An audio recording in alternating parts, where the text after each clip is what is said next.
ഒരു water purifier കാണിക്കൂ. ഏത് വേണം?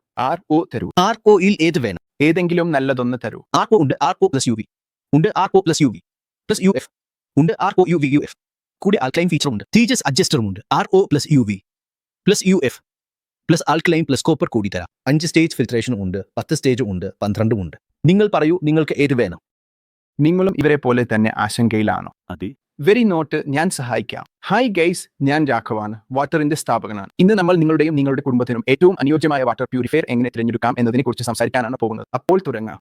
അപ്പോൾ നിങ്ങൾ വാട്ടർ പ്യൂരിഫയർ വാങ്ങാൻ തീരുമാനിച്ചിരിക്കുന്നു. കൂടാതെ നിങ്ങൾക്ക് ഒരു RO പ്യൂരിഫയർ വാങ്ങണമെന്ന് ചിന്തിച്ചിട്ടുണ്ടാവും. പക്ഷേ നിങ്ങളുടെ വീട്ടിലെ വെള്ളത്തിന്റെ ഗുണനിലവാരം നിങ്ങൾ പരിശോധിച്ചിട്ടുണ്ടോ? നിങ്ങൾക്ക് RO പ്യൂരിഫയർ ആവശ്യമുണ്ടോ എന്നതും പരിശോധിച്ചിട്ടുണ്ടോ? അതിനാൽ വാട്ടർ പ്യൂരിഫയർ വാങ്ങുന്നതിന് മുമ്പ് നിങ്ങൾ ചെയ്യേണ്ട ഏറ്റവും പ്രധാനപ്പെട്ട കാര്യമാണ് നിങ്ങളുടെ വെള്ളത്തെ അറിയുക.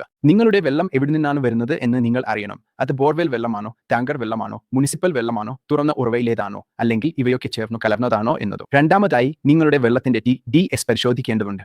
TDS എന്നത് ടോട്ടൽ ഡിസോൾവ്ഡ് സോളിഡ്സ് എന്നാണ് അർത്ഥം. അതായത് നിങ്ങളുടെ വെള്ളത്തിൽ എത്രത്തോളം ദ്രവ്യരൂപത്തിലുള്ള അശുദ്ധികൾ ഉണ്ടെന്ന് അത് സൂചിപ്പിക്കുന്നു. കുറഞ്ഞ മൂല്യം നിങ്ങളുടെ വെള്ളം താരതമ്യേന ശുദ്ധമാണെന്നും അതിൽ ദ്രവ്യരൂപത്തിലുള്ള അശുദ്ധികൾ കൂടുതലില്ലെന്നും സൂചിപ്പിക്കും. ഉയർന്ന മൂല്യം അതിൽ വളരെ കൂടുതലായ ദ്രവ്യരൂപത്തിലുള്ള അശുദ്ധികൾ ഉണ്ടെന്നർത്ഥമാണ്. നിങ്ങൾക്ക് നിങ്ങളുടെ വെള്ളത്തിന്റെ TDS സ്വയം പരിശോധിക്കാൻ കഴിയും. TDS മീറ്റർ ഉപയോഗിച്ച്. ഇത് ഓൺലൈനിൽ എളുപ്പത്തിൽ ലഭ്യമാണ്. അല്ലെങ്കിൽ നിങ്ങളുടെ പ്രദേശത്തുള്ള ഏതെങ്കിലും RO ടെക്നീഷ്യൻ ഇത് നിങ്ങൾക്കായി പരിശോധിക്കാനും കഴിയും. നിങ്ങൾക്ക് TDS അറിയുമ്പോൾ നിങ്ങളുടെ വെള്ളത്തിലെ TDS മാറ്റങ്ങൾ ശ്രദ്ധിക്കേണ്ടതും അതുപോലെ പ്രധാനമാണ്, അല്ലേ? നിങ്ങളുടെ വെള്ളം ഒരു വിശ്വസനീയമായ ഒറ്റ ഉറവിടത്തിൽ നിന്നാണ് വരുന്നത് എങ്കിൽ TDS മാറ്റം 50 അല്ലെങ്കിൽ പരമാവധി 100 പോയിന്റിനു മേൽ പോകാൻ പാടില്ല. എന്നാൽ മിശ്രിത വെള്ളം ലഭിക്കുന്നിടത്ത് ഓരോ ഉറവിടത്തിൽ നിന്നുള്ള വെള്ളത്തിന്റെ അനുപാതം അനുസരിച്ച് ഈ മാറ്റങ്ങൾ കൂടുതലായിരിക്കും. അത്തരം സാഹചര്യങ്ങളിൽ നിങ്ങളുടെ സ്ഥലത്ത് പ്രതീക്ഷിക്കാവുന്ന ഏറ്റവും ഉയർന്ന TDS നിലയെ അടിസ്ഥാനമാക്കി നിങ്ങൾ പരിഗണിക്കണം. അതനുസരിച്ച് തന്നെ നിങ്ങൾക്ക് വെള്ളം ശുദ്ധീകരിക്കാൻ ഉപകരണം വാങ്ങണം. ഇപ്പോൾ നിങ്ങൾക്ക് നിങ്ങളുടെ വെള്ളത്തിന്റെ TDS അറിയാം. അതിനനുസരിച്ച് നിങ്ങളുടെ വെള്ളത്തിന് ആവശ്യമായ പ്രധാന ഫിൽട്രേഷൻ സാങ്കേതികവിദ്യ തീരുമാനിക്കേണ്ടതുണ്ട്. ഒരു സാധാരണ വാട്ടർ പ്യൂരിഫയർ പല ഘട്ടങ്ങളിലുള്ള ഫിൽട്രേഷനോടുകൂടി, പക്ഷേ പ്രധാന ഫിൽറ്ററിനാണ് നിങ്ങൾ ശ്രദ്ധ നൽകേണ്ടത്. അത് MF micron filtration, UF ultra filtration, NF nano filtration അല്ലെങ്കിൽ RO റിവേഴ്സ് ഓസ്മോസിസ് ആയിരിക്കും.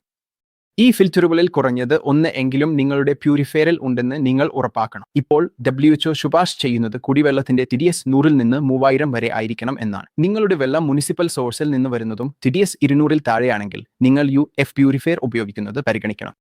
ഇപ്പോൾ നിങ്ങളുടെ വെള്ളത്തിന്റെ TDS 200-ൽ താഴെയാണെങ്കിൽ അതിനർത്ഥം നിങ്ങളുടെ വെള്ളത്തിൽ ഇതിനകം കുറവ് അളവിൽ ദ്രാവ്യമായ അശുദ്ധികൾ ഉള്ളൂ എന്നതാണ്. അതിനാൽ നിങ്ങൾ UF പ്യൂരിഫയർ ഉപയോഗിക്കുന്നത് പരിഗണിക്കണം.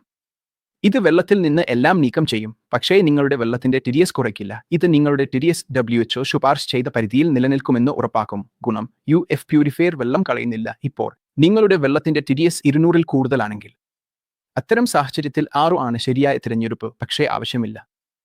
RO വളരെ ശക്തമായ ഒരു സാങ്കേതികവിദ്യയാണ്. കടൽ വെള്ളം പോലും ശുദ്ധീകരിക്കാൻ ഇതിന് കഴിയും, അല്ലേ? ഇത് വെള്ളത്തിൽ നിന്ന് ഏകദേശം 95-ൽ നിന്ന് 98% വരെ ദ്രാവ്യമായ അശുദ്ധികൾ നീക്കം ചെയ്യാറുണ്ട്. നിങ്ങൾ RO ഉപയോഗിക്കുന്നത് കുറഞ്ഞ TDS നിരക്കിൽ ആണെങ്കിൽ അത് നിങ്ങളുടെ വെള്ളത്തിൽ നിന്നുള്ള ഖനിജങ്ങൾ നീക്കം ചെയ്ത് TDS 100-ൽ താഴെ എത്തിച്ചേക്കാം. ഇത് ദീർഘകാല ഉപയോഗത്തിന് ആരോഗ്യകരമല്ല, കാരണം ഇത് പല ആരോഗ്യ പ്രശ്നങ്ങൾക്കും കാരണമാകാം. ഉദാഹരണത്തിന് അസ്ഥികൾ ദുർബലമാകുക, ഹൃദയരോഗങ്ങൾ, ചില തരത്തിലുള്ള കാൻസറുകൾ എന്നിവയും ഉണ്ടാകാം. നിങ്ങളുടെ TDS വളരെ കൂടുതലായിരിക്കുമ്പോഴേ RO ഉപയോഗിക്കേണ്ടത്.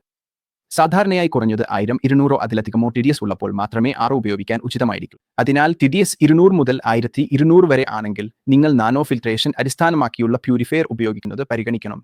നാനോ ഫിൽട്രേഷൻ വെള്ളത്തിലെ ആരോഗ്യകരമായ ഖനിജങ്ങൾ നിലനിർത്തിക്കൊണ്ട് ഹാനികരമായ അശുദ്ധികളും നീക്കം ചെയ്യുന്നു. നാനോ ഫിൽട്രേഷൻ വെള്ളത്തിൽ നിന്ന് എല്ലാ ഭാരമുള്ള അശുദ്ധികളും നീക്കം ചെയ്യുന്നു, അതേസമയം ആരോഗ്യകരമായ ഖനിജങ്ങൾ സ്വാഭാവികമായി നിലനിർത്തുന്നു. നാനോ ഫിൽട്രേഷൻ തന്നെ NF 20, 40, 60, 80 എന്നിങ്ങനെയുള്ള വിവിധ വകഭേദങ്ങളിൽ ലഭ്യമാണ്. ഇവിടെ കാണിച്ചിരിക്കുന്ന ശുപാർശ ചാർട്ട് അനുസരിച്ച് നിങ്ങൾക്ക് അനുയോജ്യമായ വകഭേദം തിരഞ്ഞെടുക്കേണ്ടതുണ്ട്. നിങ്ങളുടെ വെള്ളത്തിന് ആവശ്യമായ കോർ ഫിൽട്രേഷൻ സാങ്കേതികവിദ്യ തീരുമാനിച്ച ശേഷം അതിനൊപ്പം UV പോലുള്ള ഫിൽറ്ററുകൾ ചേർക്കുന്നത് പരിഗണിക്കാം. ഇത് ബാക്ടീരിയ, വൈറസുകൾ, മറ്റ് സൂക്ഷ്മജീവികളെ കുറയ്ക്കാൻ സഹായിക്കും. പ്യൂരിഫയറിലെ കോർ ഫിൽറ്റർ തീരുമാനിച്ചിട്ടുണ്ടെങ്കിൽ പ്യൂരിഫയറിൽ ലഭ്യമായ മറ്റ് ഫിൽറ്ററുകളെയും പരിഗണിക്കണം. ഒരു നല്ല പ്യൂരിഫയറിൽ സാധാരണയായി കുറഞ്ഞത് 4 ഘട്ട ഫിൽട്രേഷൻ ഉണ്ടാകും. അതിൽ പ്രീഫിൽറ്റർ, സെഡിമെന്റ്, പ്രീ കാർബൺ, കോർ ഫിൽറ്ററും ഉൾപ്പെടും. നിങ്ങൾക്ക് ഇതിന് ഒരു പോസ്റ്റ് കാർബൺ ഫിൽറ്ററും ചേർക്കാം. ഇത് നിങ്ങളുടെ വെള്ളത്തിന്റെ രുചി മെച്ചപ്പെടുത്താൻ സഹായിക്കും. കൂടാതെ ഒരു അൾട്രാവയലറ്റ് UV ശുദ്ധീകരണ സംവിധാനവും ഇതിനോടൊപ്പം ചേർക്കുന്നത് വളരെ പ്രയോജനകരമാണ്. ഈ UV സംവിധാനം വെള്ളത്തിലുള്ള ബാക്ടീരിയകളെയും വൈറസുകളെയും മറ്റ് സൂക്ഷ്മാണുക്കളെയും ഫലപ്രദമായി നശിപ്പിക്കാൻ സഹായിക്കുന്നു. ഇത് നിങ്ങളുടെ വെള്ളത്തിന് ഒരു അധിക സുരക്ഷാ പാളി നൽകുന്നു.